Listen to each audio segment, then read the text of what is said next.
নবী হে, ধৈর্যশীলদেরকে আপনি সুসংবাদ দিন। ধৈর্যশীলদেরকে সুসংবাদ দিন, তার মানে বিপদে ধৈর্য ধারণ করতে হবে। প্রিয় ভাইয়েরা, ইন্নামাস সাবরু ইনদা সাদামাতিল উলা। বিপদে আমরা অনেক সময় প্যানিক হয়ে যাই, অস্থির হয়ে যাই, কি করব, হতাশ।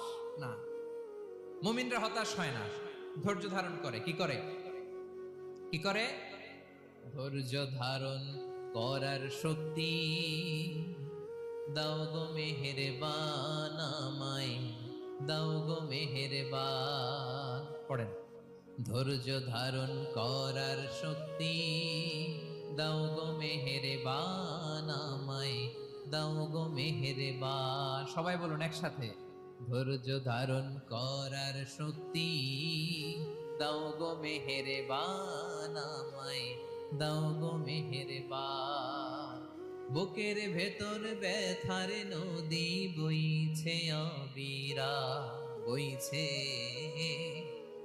বইছে অবিরাম। পড়ুন, ধৈর্য ধারণ করার শক্তি দাও গো মেহেরবান আমায়, দাও গো মেহেরবান। পড়েন আমিন।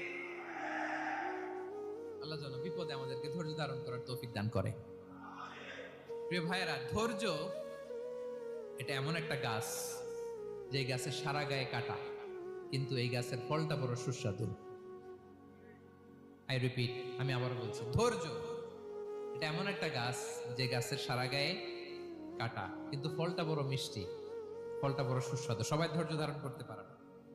বিষ্ণু ইসলামকে আল্লাহ তাআলা নানা সময় আশ্বস্ত করেছেন, সান্ত্বনা দিয়েছেন, আর ধৈর্যের বাণী শুনিয়েছেন। আল্লাহ বলেন, ফাসবির কামা সাবারা উলুল আজমি মিনার রাসূল।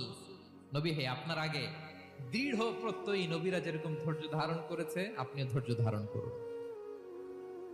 সূরাতুল মুজাম্মিল আল্লাহ তাআলা বলছেন, ওয়াসবির আলা মা ইয়াকুলুনা ওয়াহজুরহুম হাজরান